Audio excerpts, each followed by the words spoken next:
Assalamualaikum warahmatullahi. Bismillahirrahmanirrahim. Alhamdulillahirabbil alamin wassalatu wassalamu ala asyrafil anbiya wal mursalin sayyidina Muhammadin wa ala alihi wa sahbihi ajma'in. Subhanaka la ilma lana illa ma 'allamtana innaka antal alimul hakim.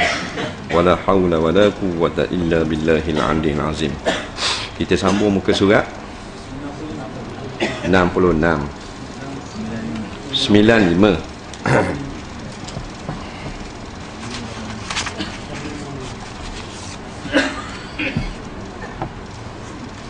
Kat mana ya? Qala al-muallif rahimahullahu ta'ala wa nafa'na wa iyyakum bi'ulumihi fid dharain amin ya rabbal alamin. Kata pengarang rahimahullahu ta'ala, yang kelima, kemudian takbir keempat terus berdoa sebagai berikut. Kita sambung lagi balik, kita sambung semula. Tak habis lagi tentang rukun dan cara mengerjakan sembahyang jenazah. Yang kelima, takbir yang keempat. Nombor 5 ni kemudian dia kata nak buat benda pula, iaitulah takbir yang keempat terus doa sebagai berikut. Allahumma la tahrimna ajrahu wa la taftina ba'dahu waghfir lana wa lahu wa li ikhwanina alladhina sabaquna bil iman wala taj'al fi qulubina ghillan lil ladzina amanu rabbana innaka ra'ufur rahim. Ya Allah, jangan kiranya pahalanya tidak sampai kepada kami. Maksudnya Allah la tahrimna ajrahu, ya Allah, janganlah dengan sebab orang ni mati maka kami tak boleh pahala hidup. Dia hidup itu kami dapat kebajikan, kami boleh nupang pahala dan sebagainya. Tak dengan sebab, jangan dengan sebab dia mati ni kami jadi tak ada dah pahala. Jadi minta berterusan, wala tahtimna ba'dahu, dan jangan jadikan kami kena fitnah lepas pada dia mati. Sebab ada orang dengan sebab mati ayah anak kena fitnah. Masa ayah ada semayang belaka anak, bila ayah mati dah pakat ada semayang belaka dah. Dia kena fitnah. Dulu isteri tutup aurat, suami hidup, suami mati dah ni, jadi tak cara ke arah aurat dah, kena fitnah. Dulu maknanya cukup makan belaka, molek-molek ada anak isteri ni jadi mitok orang mengata rawa tak ada pitih nak makan, kena fitnah juga dengan sebab mati ayah. Tu kiaslah mati orang lain gitu juga, mati anak. Janganlah dengan sebab mati anak ni kami jadi syirik kepada Allah, marah kepada Allah dan sebagainya. Janganlah dengan sebab mati isteri kami ni kami jadi tak mau nikah dah. Macam gitu. Waghfir lana, dan ampunkan kami, walahu, dan mayat ni. Ni yang paling mahal kali. Mahal sekali benda gak doa keampunan, minta ampun. Sebab dan Tuhan ampun, balasannya syurga. Wali ikhwanina alladzina sabaquna bil iman, dan bagi saudara-saudara kami yang telah mendahului kami dengan beriman. Maksudnya minta ampun bagi kami dan bagi mayat hak ada cokoh depan ni, dan juga anak beranak kami, waris-waris kami hak mati-mati dah. Tu. Sabaquna tu maknanya yang telah dulu daripada kami menghadapmu. Lepas tu kita boleh berdoa untuk orang yang mati. Bila orang mati tu dia kata habis licin, ada benda Boleh lagi orang hidup berdoa untuk dia. Ni ayat ni. Wala taj'al fi qulubina ghillan lil ladzina amanu. Dan jangan jadikan di dalam hati kami ghilla. Ghilla ni banyak sangat maksudnya. Iaitu rasa sakit, rasa susah, rasa gundah gulana ataupun rasa terpesong, ataupun maknanya benda yang tidak baik. Jangan berada dalam hati kami benda yang tidak baik bagi orang-orang yang beriman. Rabbana innaka ra'ufur rahim. Yang keenam, kemudian salam sambil menoleh kanan dan ke kiri dengan ucapan sebagai berikut: Assalamualaikum warahmatullahi wabarakatuh. Artinya keselamatan dan rahmat Allah semoga tetap pada kamu sekalian. Baik. Doa yang pada takbir yang keempat ini bukan rukun, bukan syarat sah semayang jenazah. Maknanya lepas pada takbir yang keempat dia tak baca doa terus salam, sah dah. Sah dah. Nas yang paling kuat tidak ada lagi doa lepas daripada itu. Nampak? Tapi sunat kita berdoa. Takbir yang pertama niat. Saja aku semayangkan mayat ini 4 takbir fardu kerana Allah Ta'ala. Lepas tu baca Fatihah. Lepas tu takbir kali yang kedua, Allahu Akbar. Bacalah selawat. Tak pandai selawat macam tayat awal, tayat akhir, selawatlah Allahumma salli ala Muhammad. Permulaan. Lepas tu Allahu Akbar pula, takbir pula. Doa kepada mayat. Tak ingat hak panjang, Allahumma ufillahu. Kalau puang, Allahumma ufillaha. Dah. Takbir yang keempat, Allahu Akbar, Assalamualaikum warahmatullahi. Boleh dah. Jadi kalau ada kita mana semayang jemaah, semayang jenazah, Tok Imam tu lepas pada takbir yang keempat, dia pergi terus salam, Assalamualaikum warahmatullahi. Tak usah cakap apa-apa. Betul dah dia buat tu. Cuma sunat kita tambah doa yang baik. Kata setengah ulama, Rabbana atina fid dunya hasanah, sunat. Ataupun doa dalam buku kita tadi, Allahumma la tahrimna ajrahu wa la tahtinna ba'dahu, boleh juga. Ataupun setengah ulama kata sunat juga kita kata Allahumma ighfir lil muslimina wal muslimat, boleh juga.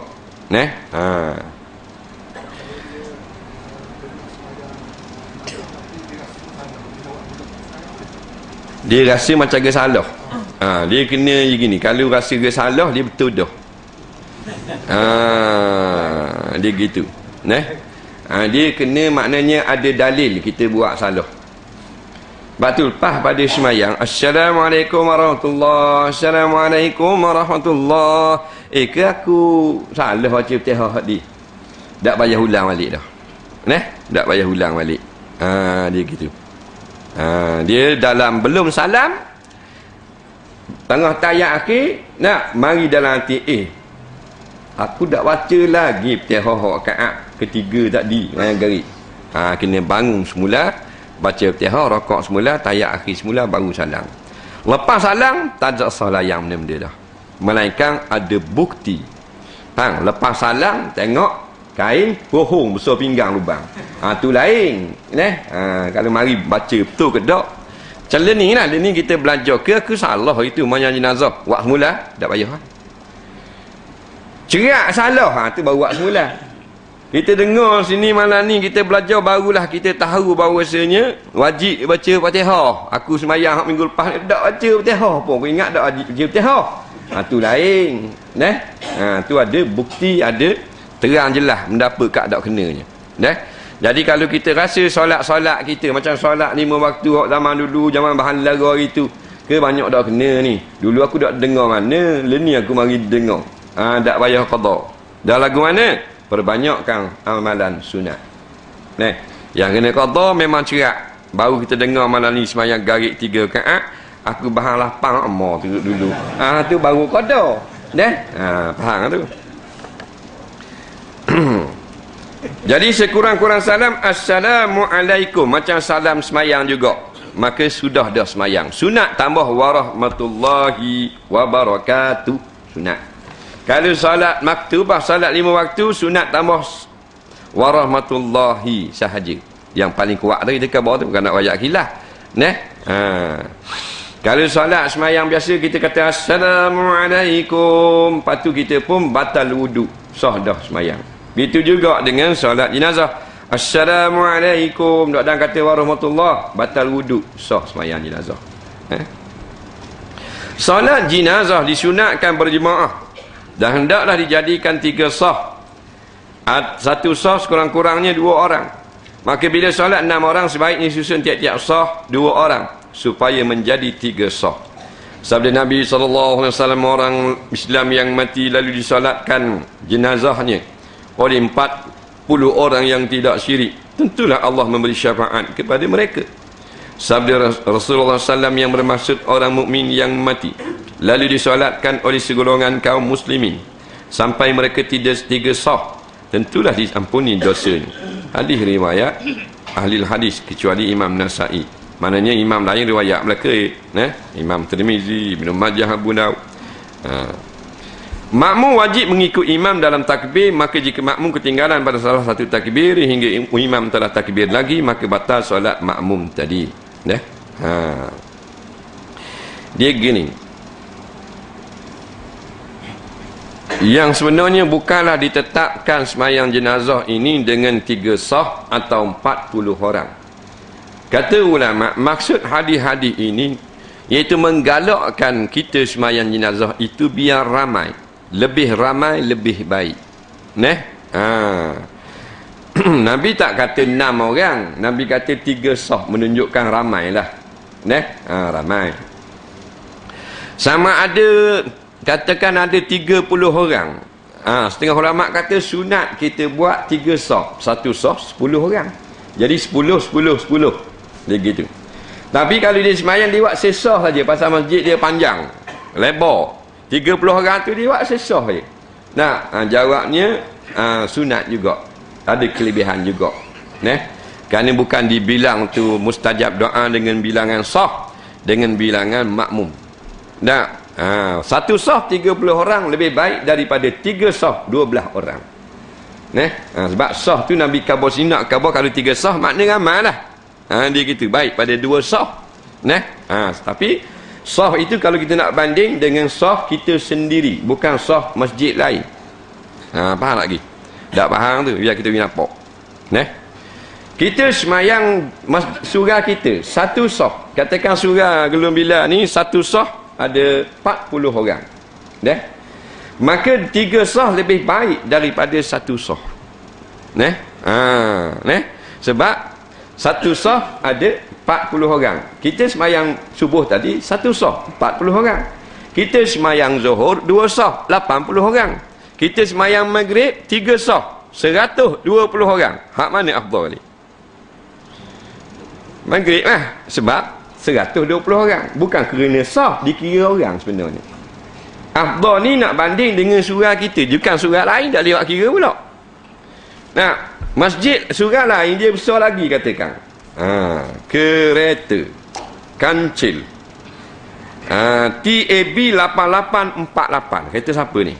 Kereta kancil TAB 8848. Lampu semua menyala belaka.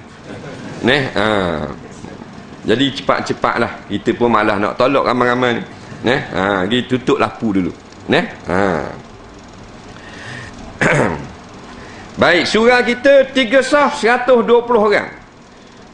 Katakanlah surah tu sesah je, tapi 400 orang. Pasal dia lebar. Mana Allah? 400 lah. Tu nak faham tu. Faham tak apa tu?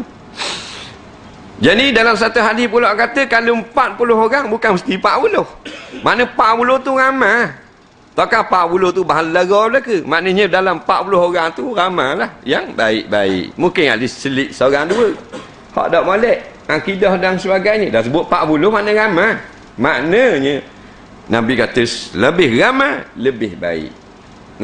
Bukan 40 nak 40 mu tu lebih seorang tu lebih 41 tak boleh. Kan gitu nak khabar biar ramai. Tapi kalau tak ada lagu tu pun seorang tak ada dah, memada dah.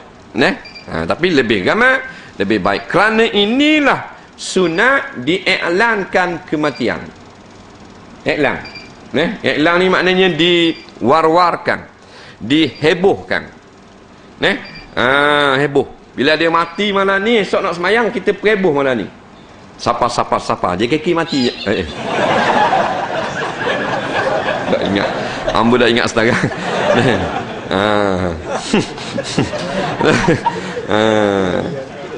Salah kita kau. Cerita dah tak apa tadi. Jadi tujuan kabur semalam tu biasa orang mari ramal, semayang amal. Tu tujuan. Dia yang kata tak boleh heboh ni, heboh kematian, tak boleh ni sebab berbangga dengan mayat. Nak menunjukkan kemegahan dia, nak menunjukkan kehebatan dia. Tak boleh tu. Jadi tujuan heboh supaya ramai mari, ramai semayang mayat. Kerana Nabi kata dalam satu hadis 40 orang, maknanya kan ramai. Satu hadis lagi 3 sah. Nabi tak kata siapa semayang satu sah, Tuhan tak terima. Tak kata gitu. Maknanya kalau ada satu sah, tak ada apa. Jadi sunat ramai. Baik. Kita pergi semayang jenazah, Tok Imam takbir, Allahu Akbar, baca Fatihah. Allahu Akbar, baca selawat. Kita baru siapa? Kita Allahu Akbar. Jangan selawat, kita Fatihah. Pasal kita takbir yang pertama. Nampak lagi kan? Selawat atas. Tok Imam takbir kedua dah. Kita takbir pertama baru siapa? Benda dulu, Fatihah dulu. Habis selawat, Tok Imam Allahu Akbar, doa mayat. Kita Allahu Akbar, selawat. Tok Imam takbir yang keempat, Allahu Akbar, doa biasa. Kita takbir yang ketiga, Allahu Akbar, doa mayat. Tok Imam Assalamualaikum, kita Assalamualaikum tak khepok kepala. Faham dah? Bila Tok Imam Assalamualaikum, kita ada lagi takbir tak? Allahu Akbar, baru salam. Jangan kita hak batal ni gini, kita mari Tok Imam takbir yang kedua selawat. Kita Allahu Akbar, takbir yang pertama Fatihah. Tok Imam takbir yang ketiga baca doa, kita tak takbir lagi. Tak lagi. Tok Imam takbir yang keempat. Kita baru nak takbir yang kedua. Atas situ.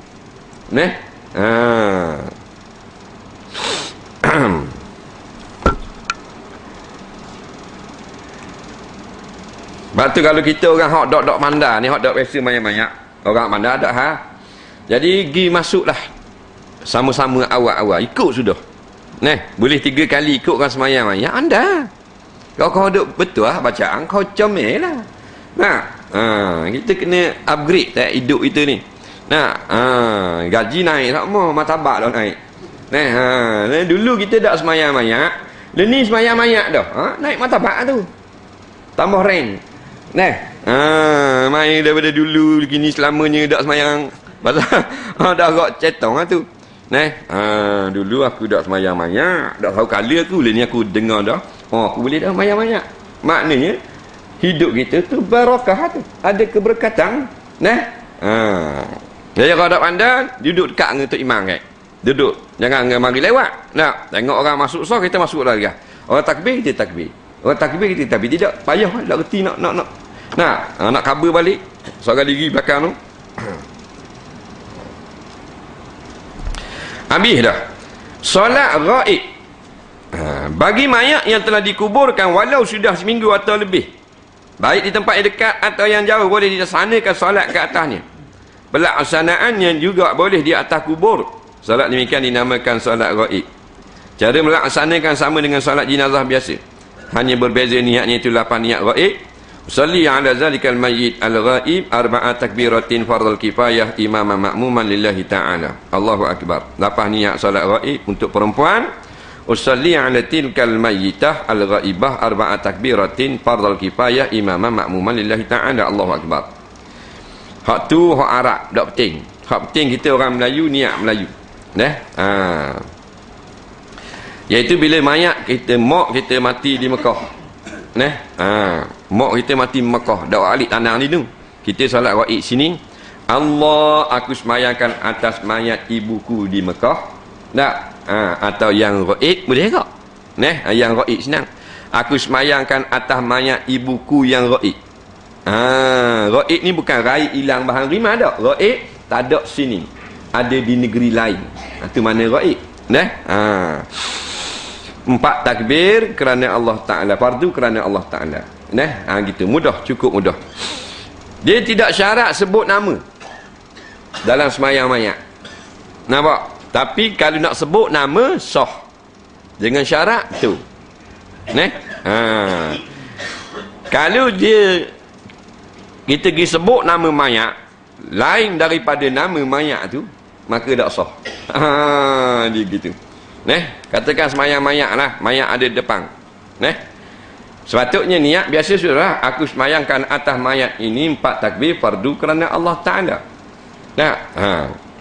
Tapi yang disebut nama, aku semayangkan atas mayat ini, nampak? Haji Mahmud umpamanya, dengan 4 takbir fardu kifayah kerana Allah Ta'ala. Kalau nak betul nama dia Haji Mahmud, sah semayang dia. Tapi kalau nama dia lain, tak sah. Dia gitu. Dia kata niat Haji Mahmud, padahal Haji Zul. Tak umpamanya. Dia mau je mak. Haji Zul kena. Tak acil lah gitu. Pasal salah. Dia ada satu kaedah dalam usul fiqh, ma la yushtaratu fihi ta'yin wal khata'u fihi adar. Maknanya perkara yang tidak disyaratkan menentukan, kita pergi salah tentu, maka mula mudarat. Dia gitu.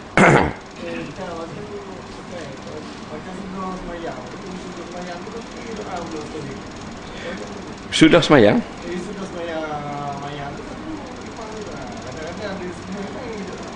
Dia doa? Boleh? Dia boleh belaka? Boleh belaka. Yang rukunnya doa dalam semayang. Dalam semayang doa tak jadi. Kerana hak tu datang kepada kita daripada hadis Nabi berdoa dalam semayang. Berdoa lepas semayang ini adalah dengan perintah yang umum. Jadi boleh.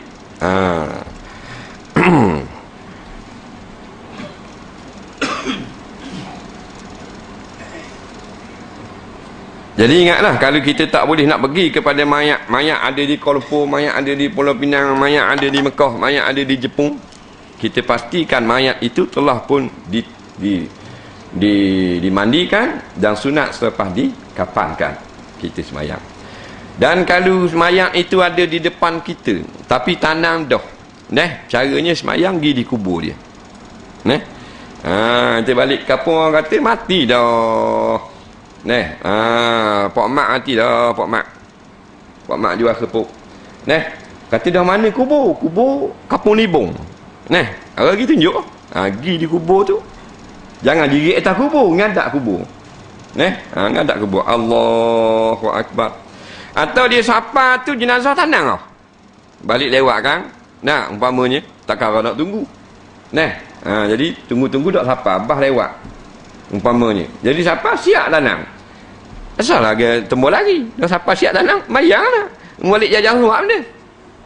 Balik nak tengok ayah. Dah ayah, apa tak semayang? Boleh. Main ni. Bodoh punya budak. Tu kata tu mari belajar tak mau.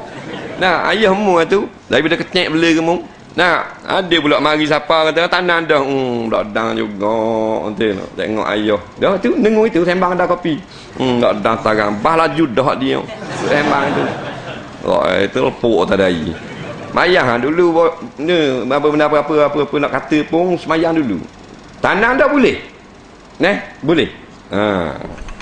Tak ada masalah. Tanam seminggu dah pun boleh. Ingat tu dah.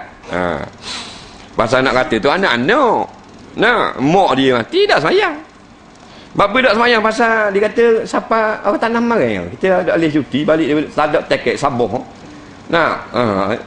Lewat sehari je siapa. Dah tu tak semayang, tak semayang lah. Dah waktu dia katik makan. Ngaji apa Sabah tu bodoh lagi. Semayang mak kita tu, beranak kita semayang lah. Walau 4 minggu, 4 bulan pun pergi. Cuma tak diulang 2 kali. Sekali sudah lah. Tak ada salah. Kerana Nabi semayang atas kubur mayat yang Nabi tak sempat semayang ketika hadir. Nabi kata, "Pas mana orang ni? Orang ni. Sahabat kata meninggal dah." Nabi kata pergi tunjuk kubur, sahabat pergi tunjuk. Nabi akad takbir, pak takbir akad semayang jenazah di kubur. Caranya macam cara semayang mayat atas surga ni lah. Kita ngadak kubur tu, tak ke depan kita mengadak kiblat.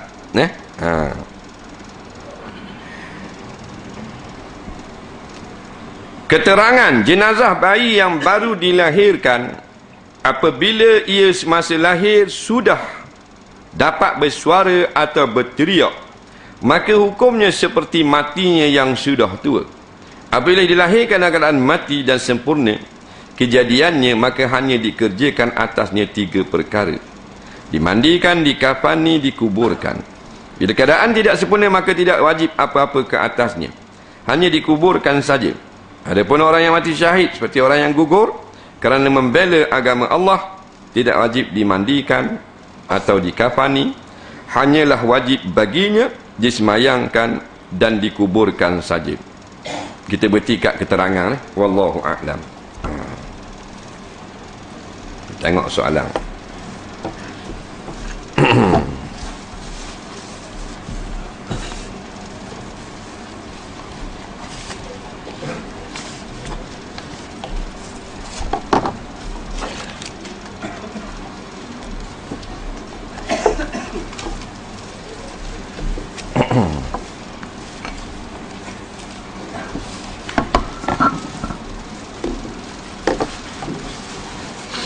Baik, soalan yang pertama.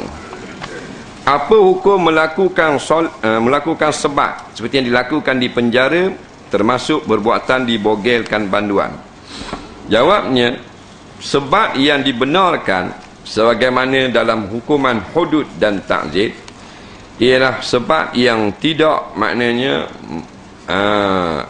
memudaratkan akan nyawa pesadah. Bukanlah dilakukan dengan sewenang-wenang, tapi ada caranya. Rotan tidak lebih daripada kepala. Gitulah akad rotan. Tangan tak lebih pada kepala.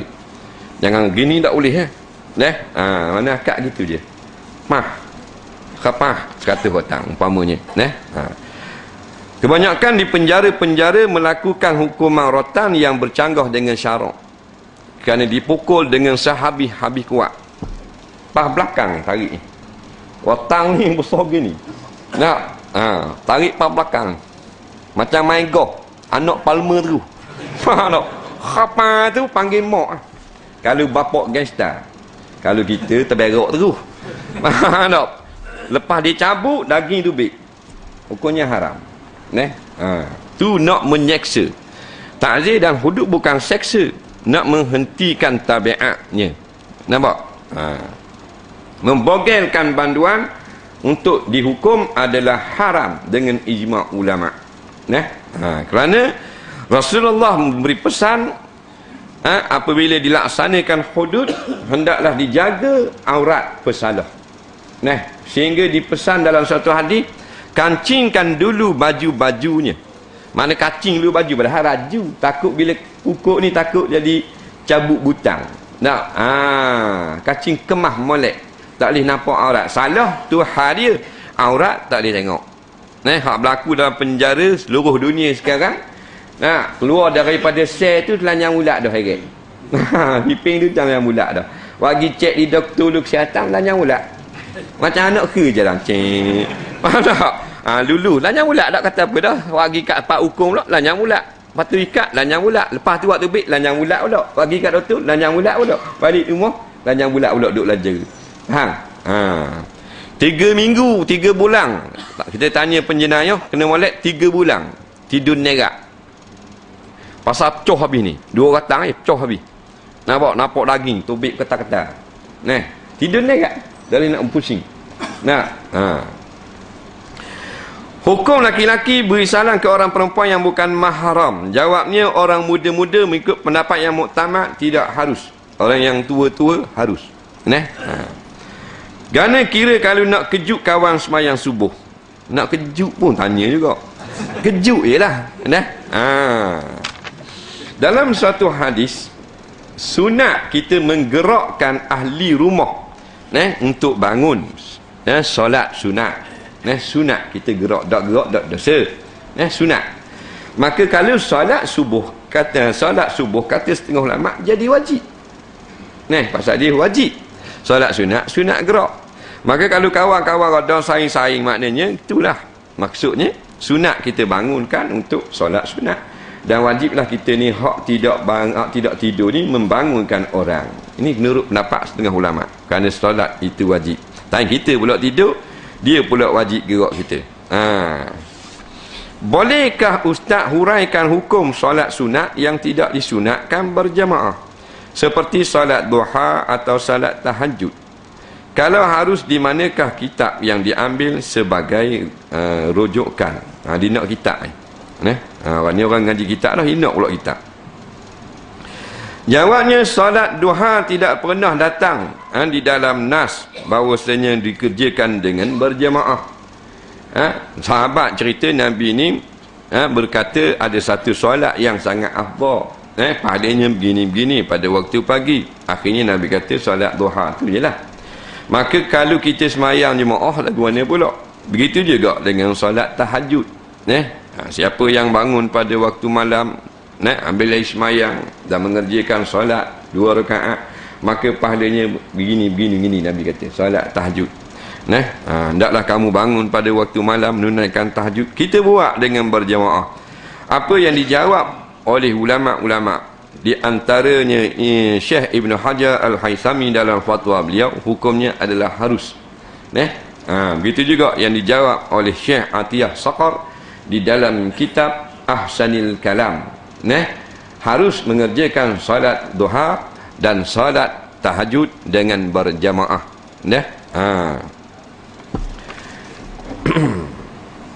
Soalan seterusnya.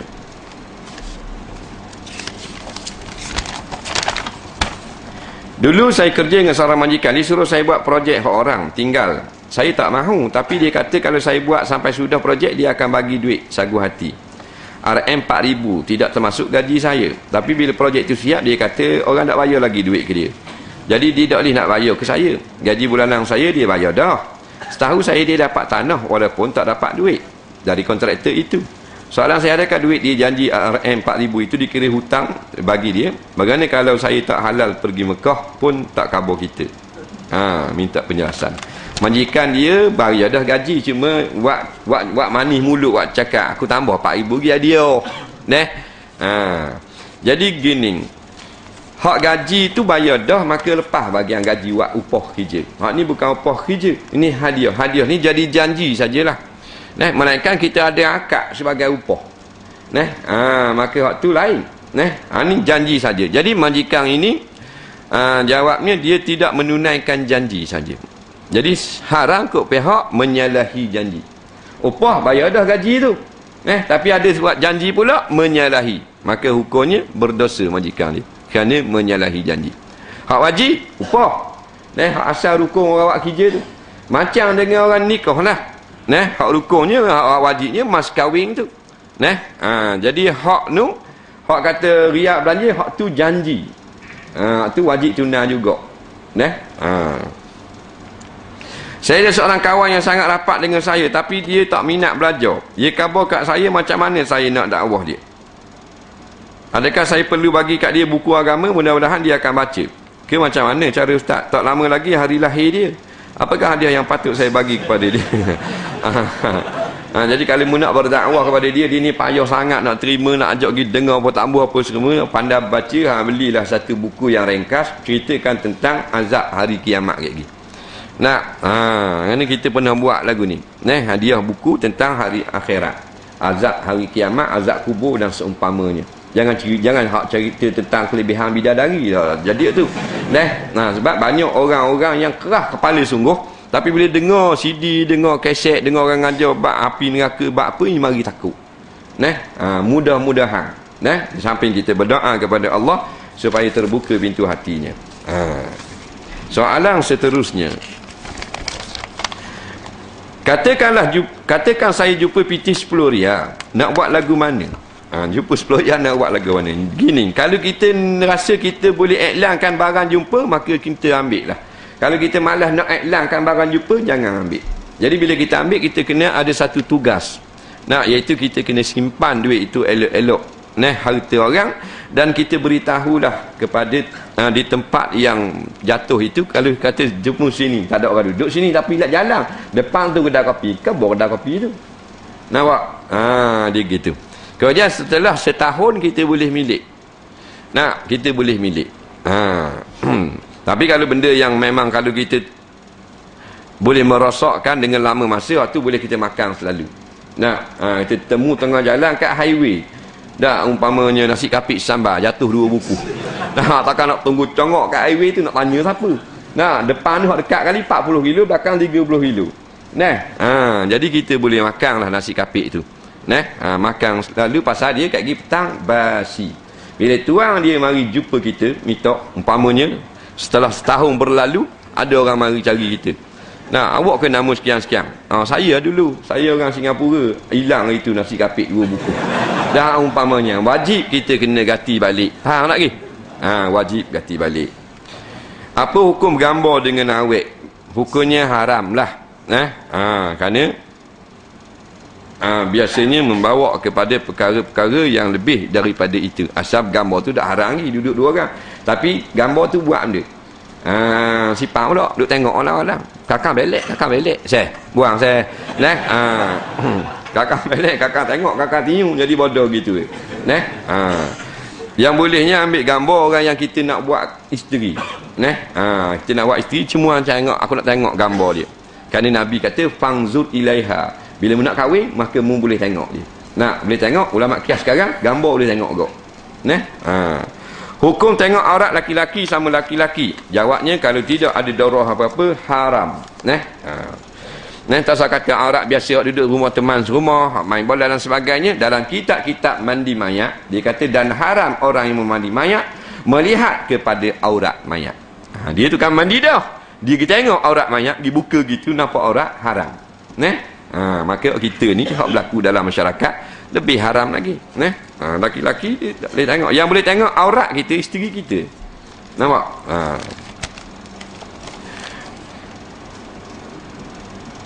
Saya nak tahu pendapat Ustaz, adakah patut seorang imam semayang hajat untuk kemenangan parti? Yang saya hairan, parti itu tak ngikut undang Islam dan melanggar perintah Allah.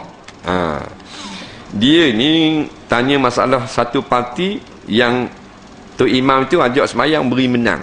Jawab ni dia tak kira parti, golongan mana pun tak boleh kita semayang untuk beri kemenangan, dengan syarat golongan itu bukan nak melakukan kemungkaran. Tak, jemaah mana ni? Ini persatuan apa benda ni bulan sabit. Tak, minta tu imam tolong doa sikit pasal esok akan berangkat ke Kuala Lumpur rombongan. Boleh. Tujuan apa rombongan buat melawat umpamanya bawa budak-budak. Haram tak haram? Boleh tak? Tak ada masalah, tidak kira parti apa-apa pun. Tapi tujuan tu maknanya melakukan kemungkaran, tak boleh doa. Melainkan doa supaya buka pintu hati. Jadi siapa yang nak buat baik, jemaah yang nak buat baik, tak kira parti ke, pertubuhan ke, persatuan, benda yang tidak haram, benda yang apatah lagi yang disuruh oleh syarak, maka baik kita bersolat hajat. Kalau hak jenis maknanya parti yang melawan Islam, lawan ulama, lawan untuk guru, kita nak pergi doa suruh menang, tak boleh lah.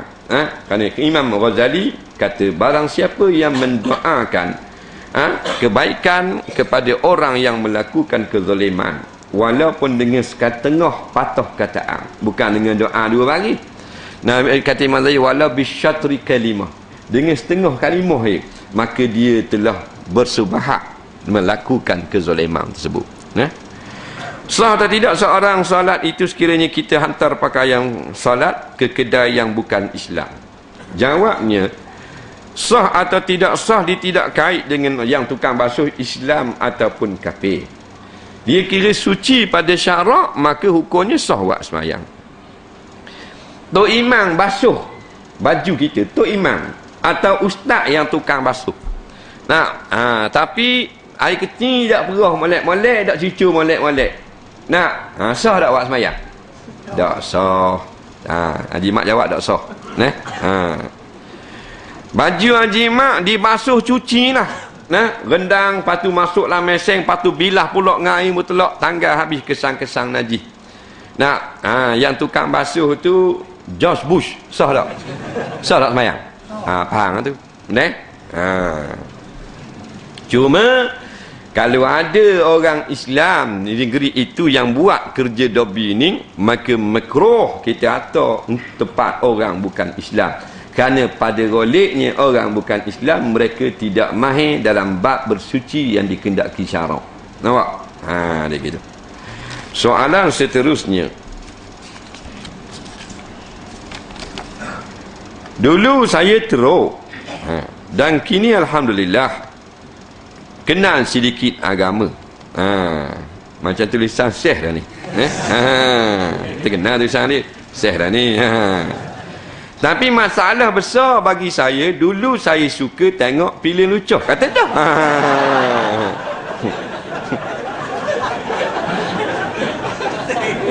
Sudah jadi tabiat. Jadi macam mana cara saya nak hentikan tabiat yang ada tak doa-doa untuk lemahkan nafsu jahat ini? Dia ni kunci dia Allah Taala. Wallahu khalaqakum wa ma ta'malun. Allah cipta kamu dan perbuatan kamu. Nombor satu minta dengan dia dulu. Baru usaha-usaha yang dibangsakan kepada zahir kita ni. Hakikat dulu. Minta dengan Allah Ta'ala. Dia belaka pegang. Minta sungguh-sungguh hati yang bersih daripada dosa. Nafsu yang terkawal daripada melanggar perintah Allah. Minta dengan dia dulu. Kemudian amalkan pula. Apa benda ni? Petua hak Nabi kata. Fa'alaikum bisyam. Ajar dah diri kamu berpuasa. Paksa. Puasa sunat. Niat nak mengekang nafsu. InsyaAllah dia akan jadi penawar. Fa'innahu lahu wijak. Dalam hadis lain Nabi kata sesungguhnya puasa bagi orang muda-muda ni wijak. Iaitulah perisai yang amat ampuh. Lawang nafsu dengan biar aku nak puasa juga. 3 hari puasa jeng juga. Amal sama. Akhirnya Tuhan akan beri. Dia tengok kita sungguh, dia beri. Dia gitu. Tak tahan juga kahwin lah. Kahwin yang kita tengok tu apa? Tak ada kerja. Tohok dah CD-CD tu. Apa hukumnya kalau minum berdiri jadi lekat tabiat dah? Lekat tabiat dah, lekat tabiat makruh minum berdiri mengikut kaul yang muktamad dalam mazhab Syafi'i. Makruh minum berdiri.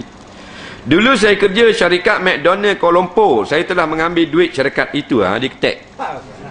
Saya sudah lupa berapa nilainya. Patutkah saya menggantikannya? Apakah hukumnya? Jikalaulah maknanya apa benda ni McDonald itu diusahakan ataupun diniagakan oleh orang Islam, maka wajib bayar. Tapi kalau kita pergi di McDonald negeri Kapil Harbi ni, maka tak wajib bayar lah. Pasal Kapil Harbi ni sekarang wajib kita jatuhkan ekonomi mereka. Kerana mereka merancang menyantuh melingkupkan ekonomi umat Islam. Nampak? Dia gitu. Betul ke saat kematian orang itu penentu syurga neraka? Sebagai contoh, orang itu mati ketika sedang atau ingin melakukan kemungkaran. Adakah orang itu terus dihumban ke neraka? Sedangkan sepanjang hayat dia melakukan amal kebajikan. Tetapi ditakdirkan mati ketika berbuat ingin melakukan kemungkaran. Minta penjelasan. Dia kata orang ni sepanjang hayat melakukan amal ibadat, dah buat dosa. Bila nak mati dia buat satu amal dosa umpamanya. Lepas tu terus masuk neraka. Taklah lagu tu. Cuma kita ni nak kepada husnul khatimah. Kesudahan yang baik. Sekarang kita baik atau sekarang kita jahat. Yang paling hebat sekali kita nak mati dalam keadaan mati yang baik. Kerana yang dikira adalah penamat. Tapi tidaklah masuk pada akal kita semayang, sokmo puasa, sokmo zakat, sokmo buat kebajikan. Tiba-tiba bila nak mati kita pun buat satu dosa. Masuk neraka terus. Tak pernah sabar pula. Kerana dalam Quran, dalam hadis kata dosa dan pahala akan ditimbang. Dosa dan pahala. Jadi kalau membuat sepanjang hayat dah dosa dan pahala, melakukan pahala, dosa kemudian hari itu, kalau dosa itu dosa tidak dosa sekutukan Allah Ta'ala, maka berat lagilah pahalamu. Dia lagu tu. Cuma jangan kita bercita-cita melakukan dosa setelah kita rasa amalan kita cukup banyak setakat ni. Aku rasa kalau aku buat dosa pun malam ni, berat amalan lagi pasal aku beramal lama dah. Malam ni aku nak ngerik awet kali. Faham tak? Jangan buat lagu tu. Dia tu memperkecilkan dosa. Tak boleh. Tuhan marah lagu tu. Tolong ajar cara niat jamak qasar paling mudah. Kita nak sembahyang jamak kosong paling mudah. Okey, nak sembahyang Zuhur, nak sembahyang Maghrib dengan Isya dalam waktu Maghrib. Akad tabiat Allah sembahyang Maghrib. Allah saja aku sembahyang fardu Maghrib jamak dengan Isya kosong. Nah.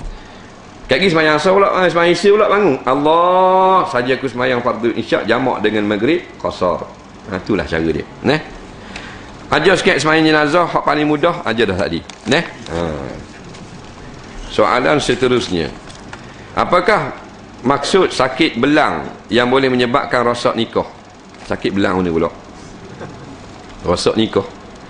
Dia biasa sakit yang merosakkan nikah ini, sakit belang ni bahasa lama ni. Kalau tak silap dalam bab pasah. Bukan rosak nikah, pasah nikah lah. Bukan akad nikah tu. Menikah boleh batalkan balik. Iaitu penyakit, beberapa penyakit. Boleh batalkan nikah. Hak lain tak boleh batal.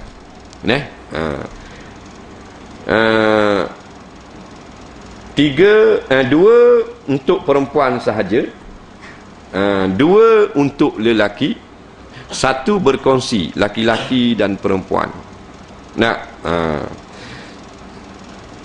Iaitu yang pertama, yang laki-laki pun ada, perempuan pun ada. Iaitu penyakit berat seperti penyakit belang, penyakit sopak, penyakit pecah habis tubuh-tubuh, tubik nanah meneleh sama, penyakit kusta, penyakit HIV, yang mudarat kepada orang lain dan sangat berbahaya. Umpamanya, bila kahwin dapat tahu pasangan dia ada penyakit ni, maka boleh batal nikah selepas akad nikah. Kalau belum akad nikah tak ada masalah dah. Lepas akad boleh batalkan semula. Nampak? Melainkan dia telah bersetuju atau tak boleh batal. Dia tahu dah penyakit kusta. Khabar kusta ni awet ni, biar kusta aku nak. Tu tak boleh tukar dah lah. Ni baru tahu. Penyakit rengang tak boleh tukar. Penyakit sopak, penyakit belang ni mana tubuh ni balah habis. Tubuh ni macam rimah belang. Tengok takut. Dah nak duduk dua orang mana. Kan duduk kahwin ni berdua-dua orang. Tengok takut dah. Hak jenis pecah-pecah daging neleh, tubik air bisa, tubik darah semua. Tu boleh orang panggil penyakit berat yang boleh tukar. Penyakit kecil tak boleh. Bila nikah dia tengok ada parut sutik ni punggung bini dia.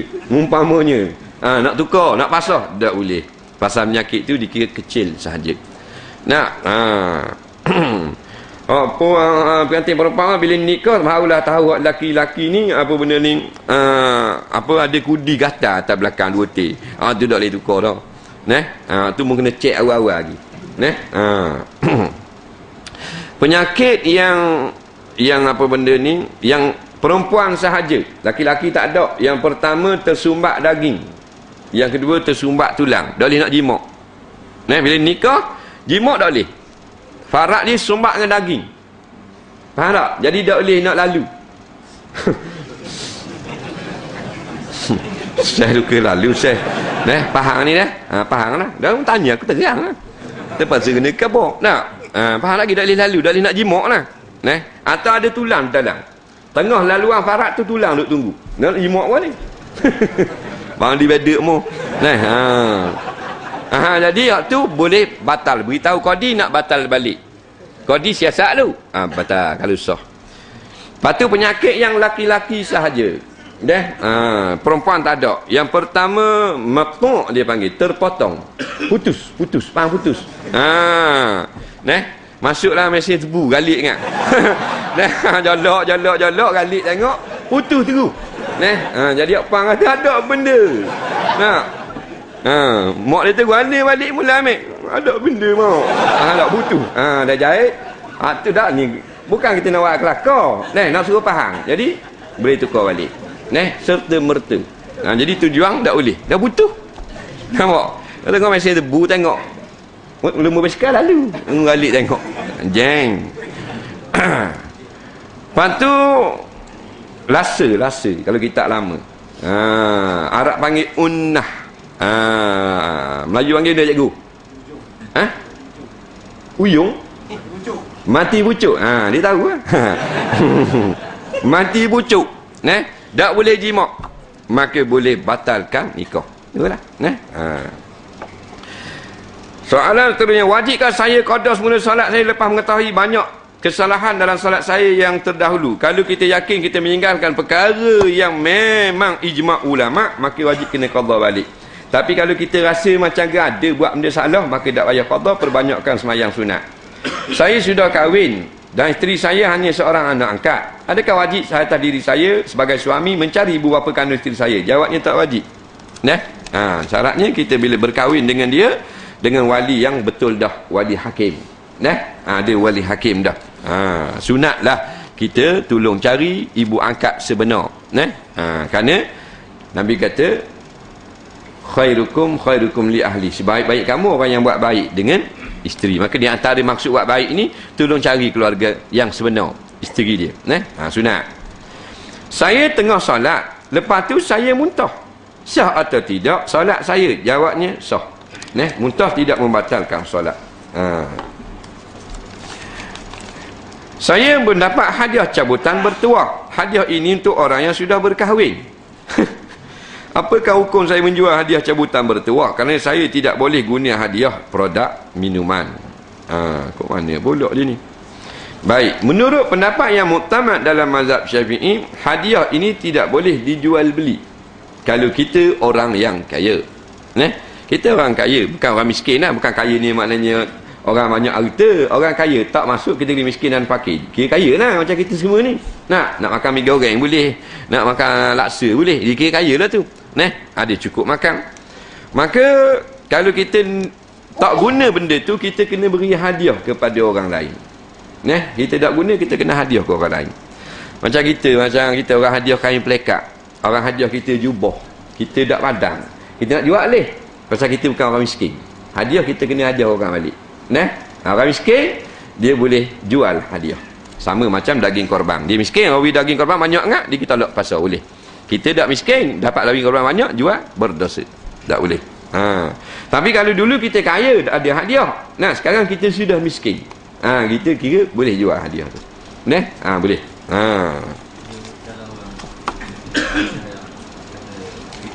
Kereta. Tak mau pakai boleh ya? Boleh juga. Nak pakai ke mana? Boleh hadiah BMW 5 Series baru. Pocik nyadaknya duduk wala menjang. Mana nak rahik ke mana? Jual lah. Apa hukum kaum laki-laki memakai cincin swasta semasa semayang dan di luar semayang? Adakah sah solat tersebut? Jawabnya sah. Bahkan kalau cincin mah pun sah. Orang lelaki semayang pakai rata pun sah, pakai subang pun sah juga. Tapi perbuatannya haram. Kerana mas dan rantai subang ada ditentukan untuk perempuan sahaja. Apakah hukum orang Islam bekerja di kedai pajak gadai bukan Islam? Kedai tersebut mengamalkan riba, adakah dengan gaji yang diterima? Jika kita terlibat langsung dengan perbuatan riba tersebut, kerana kita menjadi kerani tukang tulis contohnya, maka haramlah gaji kita itu. Kerana Nabi sebut jelas dalam hadis, la'anallahu akilar riba wa mukilahu wa syahidaihi wa katibah. Tuhan laknat yang makan riba, yang tukang beri pinjam, yang buat pinjaman, dan dua orang saksi, gerentuk dan tukang tulisnya tu. Lepas tu kalau dia kerja di bahagian lain, tak haram. Apa hukum seorang bapa tidak memberi nafkah terhadap isteri dan anak-anak, sedangkan selama ini isteri yang menanggung segala keperluan keluarga, tapi selama ini bapa memakan dengan duit hasil titik peluh isterinya? Ustaz tolong jelaskan. Seorang suami wajib mencari nafkah untuk anak dan isterinya. Isteri selama mana lagi kekal isterinya, dan selama mana dalam edah. Habis edah bercerai, tak ada lagi wajib nafkah atas isteri. Anak sampai anak itu berkebolehan mencari rezeki sendiri. Sampai pada tahap itu berhentilah kewajipan bapa memberi nafkah. Anak yang tidak mampu berdikari, maka wajiblah atas suami atau bapa memberi nafkah sampai kepada mati. Sama ada mati anak atau mati bapa itu sendiri. Dia gitu. Suami yang tidak memberi nafkah pada isteri dengan sengaja dan tidak dihalalkan oleh isteri, maka amalannya tidak diterima oleh Allah dan perbuatannya berdosa besar. Dan perkara tersebut menjadi hutang. Menjadi hutang yang wajib dibayar sekalipun setelah suami atau bapa itu mati. Jadi hutang. Soalan seterusnya.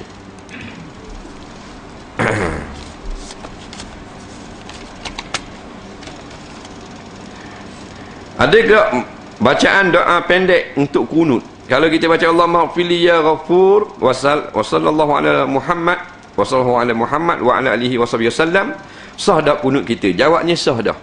Ni setengah ulama mengatakan kalau kita nak cepat boleh baca kunut yang pendek. Walau bagaimanapun perlu kita faham, kunut ini bukanlah wajib, bukan syarat, bukan rukun, hanyalah sunat abad di sisi mazhab Syafi'i.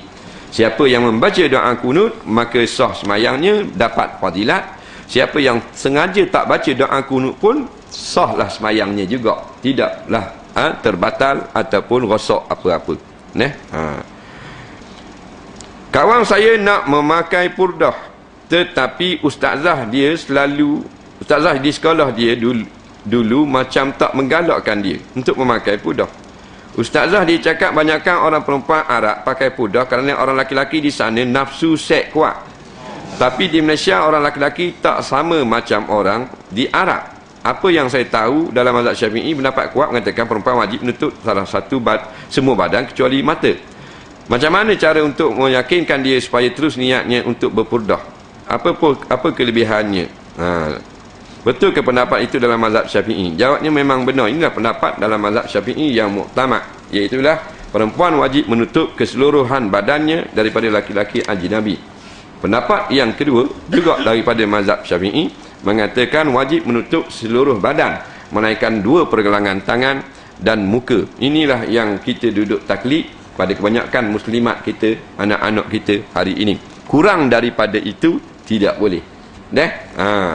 Kemudian perkataan ustazah itu mengatakan mereka pakai tutup niqab, pakai hijab seperti itu kerana orang Arab kuat nafsu seks. Di Malaysia tak. Pendapat ini tersasul, salah. Dia bukan kerana orang Arab tu kuat seks, kuat nafsu, jadi kena peraturan hijab. Tak betul sama sekali. Kerana untuk menjaga fitnah, dan fitnah perempuan dengan laki-laki ini tidak tertentu dengan Arab sahaja. Negeri kita pun sampai kurang, bahkan teruk pada Arab dah pun jadi. Sampai anak haram saja tu dengan buat zina, sehari-hari beranak haram. Hak tahu anak, mau bunuh anak, apa dalam lubang jambang. Macam-macam masalah nafsu yang semakin ketara di negara Islam hadari kita ni. Jadi nak katakan Arab saja tak betul dah. Jadi kemudian dia kata macam mana? Ustazah hak sekolah dulu dah, hak sekolah dulu dah, kita nak pakai lah kalau kita rasa nak pakai. Sekolah dulu, ustazah hak dulu dah, tak boleh jadi apa-apa. Hukum tak mau ikut ke dia? Atas kita. Apa hukum bermain kutu? Nyimpan wang dalam satu kumpulan dalam buat cabutan giliran pada tiap-tiap minggu atau bulan dalam Islam. Jawabnya ada kadanya harus, ada kadanya haram. Harus ini bila kita akad dengan hutang dan akad dengan membayar hutang. Haram ini kita pakai ambil Allah piti orang, tidak ada akad ataupun lafaz. Tu nak nak main kutu kena jaga. Kita sekarang giliran nombor 1, kita cabut undi. Kita terima dulu 100 orang malam ni. Orang pun beri 100 malam ni. 10 orang akan beri, kita dapat 1000. Kita ni, orang yang beri tu dia kena kata aku hutangkan kamu RM100. Kita ni kena jawab saya setuju sekurang-kurangnya. Kalau nak lengkap lagi, saya hutang daripada awak dengan harga dengan jumlah yang tersebut itu. Tapi saya setuju tu sah dah. Lepas tu minggu depan, bulan depan kita bayar tak? Saya bayar hutang awak RM100. Nampak? Ini kata gitu. Masa kutu dapat bagi kutu tu, baru jadi sah isi syarak. Kerana dia termasuk dalam perkara gharab, perkara hutang menghutang. Hak kita ni faham rambang kali. Pakai Allah ambil. Mu bahang dulu, aku bahang ke dia. Jadi tak ada peraturan. Macam mana dikatakan putus mualat di dalam khutbah Jumaat? Khutbah Jumaat ini mestilah dilakukan khutbah yang kedua dengan tanpa ada melakukan perbuatan-perbuatan yang asing daripada perkara yang bertakluk dengan khutbah. Contohnya, lepas daripada khutbah yang pertama, dia bertiga hak star kerana mengutip derma. Ini kata ulama. Dia kutip derma dulu. Memangnya sebelum khatib membaca khutbah yang kedua, kita nak umumkan kutipan derma. Daripada tuan-tuan dan puan sekalian, tuan-tuan puan tak ada lah, hadirin sekalian, untuk tabung Piala Thomas kita. Umpamanya, ukurnya putu alat. Putu alat. Jadi bila putu alat kena khutbah, kena khutbah semula, daripada awal. Pada kedudukan tayat akhir, imam bagi salam pertama dan kedua. Seorang makmum tiba-tiba tersalah bagi salam kedua terus. Macam mana hukum? Adakah dimaafkan? Jawabnya sah dah semayangnya. Kerana salam yang kedua itu adalah salam yang pertama bagi dia. Nampak? Dikira salam yang pertama, sah dah. Assalamualaikum warahmatullahi. Imam, Assalamualaikum warahmatullahi. Dia tak tang kanan, tang kiri lalu. Assalamualaikum warahmatullahi. Nampak? Nak uji tak kanan, dia kekeh pula. Umpama. Jawabnya salam yang pertama itulah, yang kedua itu baginya sebenarnya yang pertama. Cuma dia luputlah fadilat, nampak, bersalam di sebelah kanan dahulu.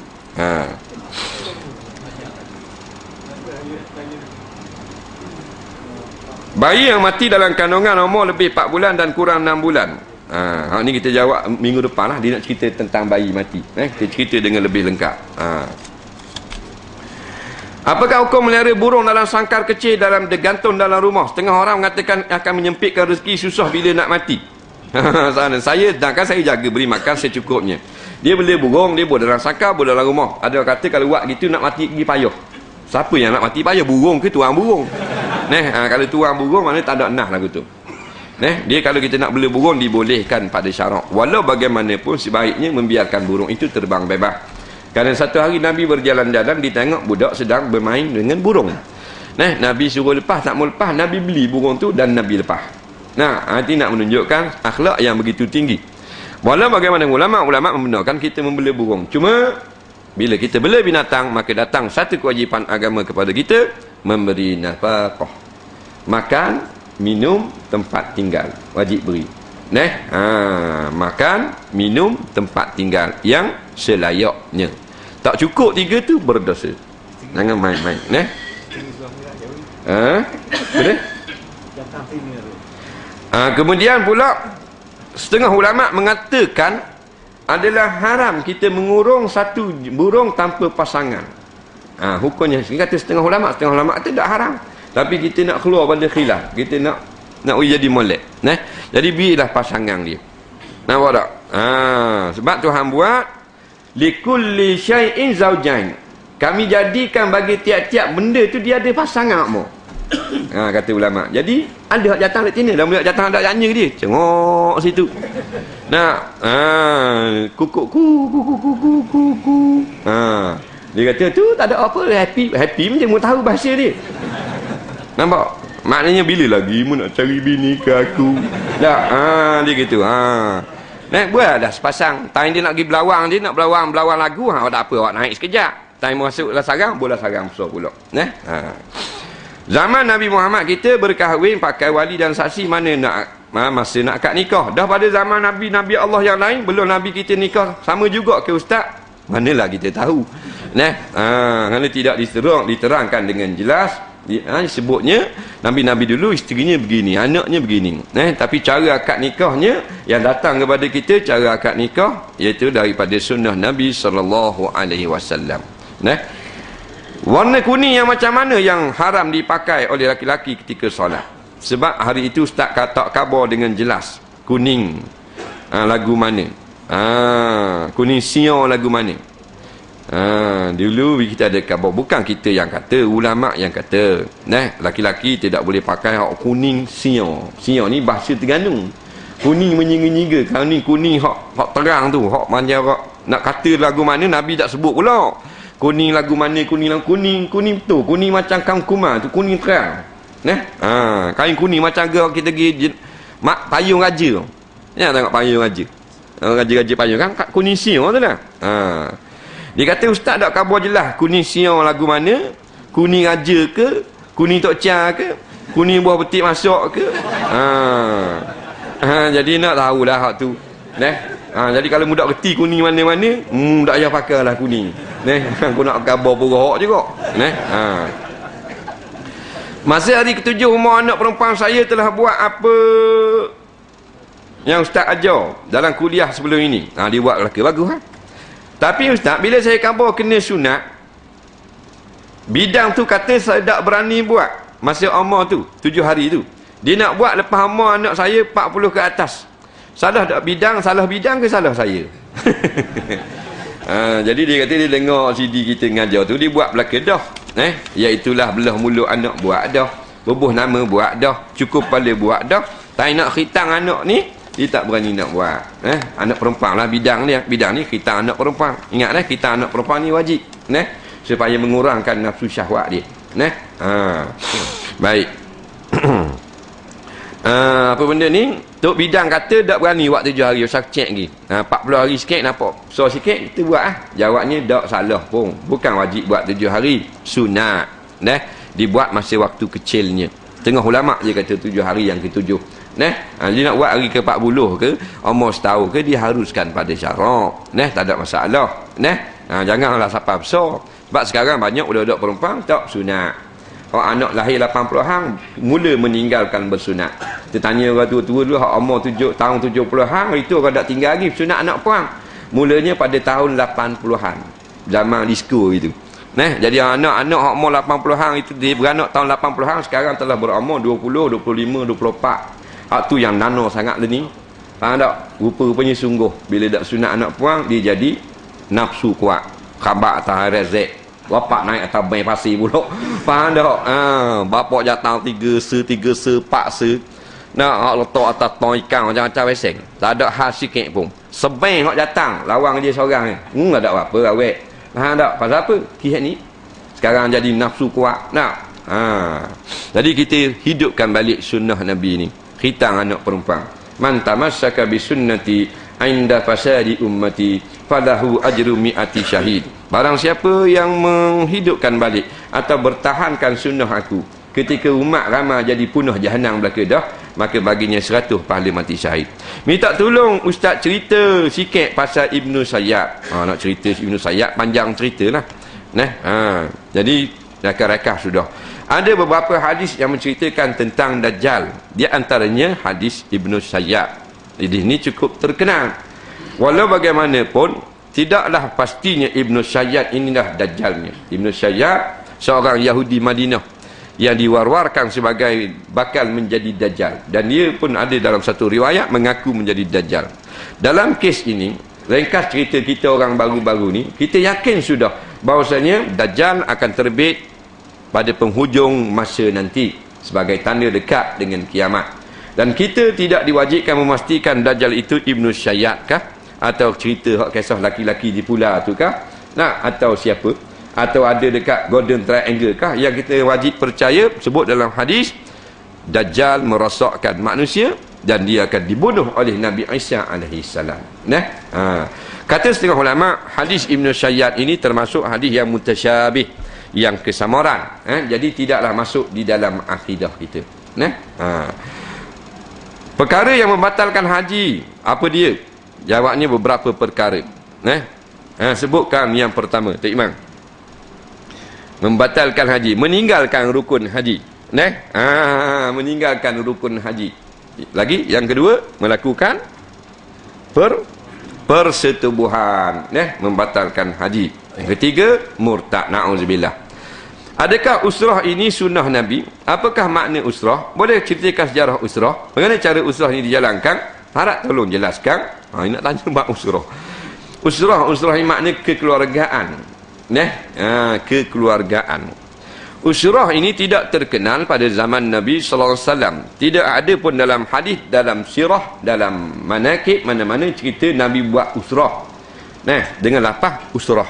Lafaz usrah ni kemudian ini baru timbul. Tetapi Nabi telah melakukan usrah pada zaman beliau hari itu bersama dengan sahabat-sahabat dan orang-orang Islam. Cuma tak sebut dalam hadis Nabi buat usrah. Usrah ini pertemuan untuk menjalinkan kesepahaman ataupun maknanya ada ta'aruf dan kasih sayang sesama orang Islam. Jadi kalau waktu memang Nabi telah buat daripada zaman awal Islam. Zaman tak berani nak zahir Islam, Nabi usrah dah. Cuma dalam kitab sirah dia tak sebut usrah, dia sebut pertemuan. Usrah yang dimaksudkan pertemuan lah. Cuma sekarang ni lebih khususiah, lebih formal. Nampak? Ada nakib, ada jadual tertentu. Zaman Nabi buat rumah, dia buat giliran. Rumah orang ni nak buat terang tak boleh. Abu Lahab tu tunggu nak stick. Faham tak? Jahat tu. Jadi nusuk. Rumah Abi Arqam. Rumah apa benda ni, rumah sahabat perempuan Islam pun buat juga. Dan beberapa buah rumah lagi. Jadi tujuannya sangat baik. Di antaranya ta'aruf, kenal mengenal. Boleh kenal. Kita duduk orang Islam dah, tapi tak kenal. Tengok sama lalu tapi tak ada pengenalan. Buat usrah, bersatu pertemuan, boleh kenal. Kalau gitu anak dara. Tu banyak kelebihan. Kemudian untuk tafahum, kesefahaman, di antaranya tujuan supaya kita satu fahaman.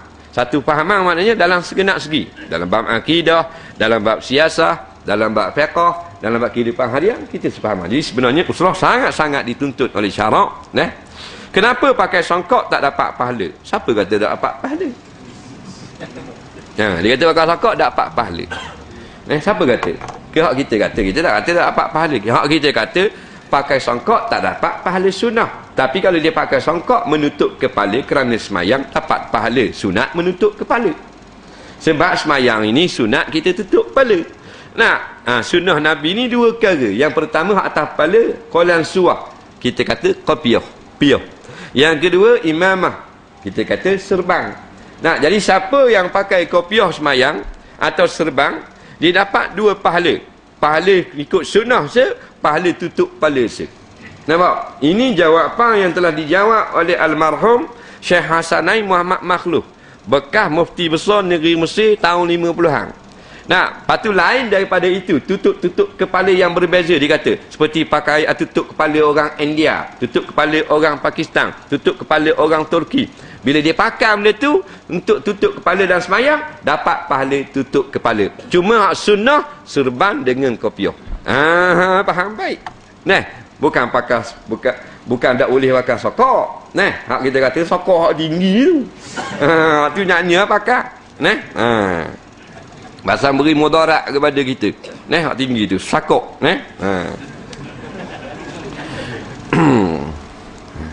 Nak pergi dengung potong kereta kacir suti. Faham tak? Tengok dia khas ketung gitu kepala. Rupanya tak boleh nak paling tak kita pasal sokok-sakok di kacir. Jadi tak boleh nak paling. Tu mudarat. Jadi jangan hak tinggi sangat. Jadi pakai sokok kerana tutup kepala dalam semayang, boleh pahala. Pahala apa? Pahala ghaddur ra'si, menutup kepala. Soalan yang terakhir pada malam ini, hak lain tak dang, insya-Allah minggu depan. Apa hukum perempuan yang belum berkahwin memakai wangi-wangian dan inai serta makeup? Kalau saja borak-borak dengan perempuan dalam telefon termasuk bermesej, guana kira kau, dia kata. Baik. Saja-saja borak. Dia gini, perempuan dengan laki-laki ni dia boleh bercakap. Bukan tak boleh, tapi dia ada perenggannya. Kalau tak boleh cakap dah jual beli. Kenapa kita boleh cakap dengan orang? Dia jual nasi, kita boleh tanya. Boleh tanya tak? Nasi ni, nasi mana nasi? Hak nasi kuning ke nasi putih ni kuah hak mana? Dah ni telur lauk hak mana? Jangan dah boleh harang. Tak boleh lah. Tak ada masalah. Buat kerja, jual beli dan sebagainya. Jadi yang bukan perlu, yang masuk dalam perkara syahwat, dalam masuk perkara lara nafsu, itu yang dilarang. Bukan dari telefon kau. Buang boleh telefon. Kita kenal seorang perempuan, kita telefon dia tanya. Dia tanya, ni bukan mek. Ni tak tolong sikit, tayar bocor dak anda pun tolong buat. Dia kata tak apa. Saya pergi khabar korang lagi. Tu lain. Ni nak khabar anak kucing, ayah awak suruh pergi ambil nak kucing kereta. Tak masalah. Tengok pada poin percakapan tu. Ni cakap hak ngaruk-ngaruk. I tengok you. I tengok you. Nampak? Macam apa you tengok I? Hai tengok you macam ikan you lah. Duk main gitu habis 10 riyal. Tak. Tak ada apa-apa pasal. Orang perempuan pakai minyak wangi, dah boleh. Pakai make up boleh juga. Sapang muka ni 3 inci tebal, boleh juga. Nah, yang tak ada suami boleh juga. Hidup dalam bilik dia seorang. Ada apa-apa. Sini dia bogacu, sini bos ada. Ada hal. Tubik kalau ayak ramai. Ada laki yang tak ada laki, tak boleh lah. Melampau-lampau. Dia gitu. Memakai inai di jari, hak kata maksudnya bukan pakai. Jadi maksud soalan ni bukan pakai kurung nama. Pakai tubik luar. Bila pakai tubik luar, kita jawab dari itu, perempuan yang ada suami saja boleh pakai inai atau cat kuku dengan izin suami. Kalau suami tak ada izin atau dia tidak ada suami, maka Iman jangan Nawawi jawab dah dalam Syarah Muslim, fayahrumu fahukmuhu yahrumu. Dia tak kata fahukmuhu, dia kata fayahrumu, tapi kita takdir fahukmuhu yahrumu, hukumnya adalah haram. Wallahu a'lam. InsyaAllah kita sambung balik minggu hadapan. Bismillahirrahmanirrahim. Alhamdulillahirabbil alamin, wassalatu wassalamu ala asyrafil anbiya wal mursalin sayyidina Muhammadin wa ala alihi wa sahbihi ajma'in. Allahumma anfa'na bima 'allamtana wa 'allimna bima yanfa'una. Rabbana zidna 'ilma. Rabbana atina fid dunya hasanah fil akhirati hasanah wa qina azabannar. Wa sallallahu sayyidina Muhammadin wa ala alihi wa sahbihi wasallam. Walhamdulillahirabbil alamin. Assalamu alaikum warahmatullahi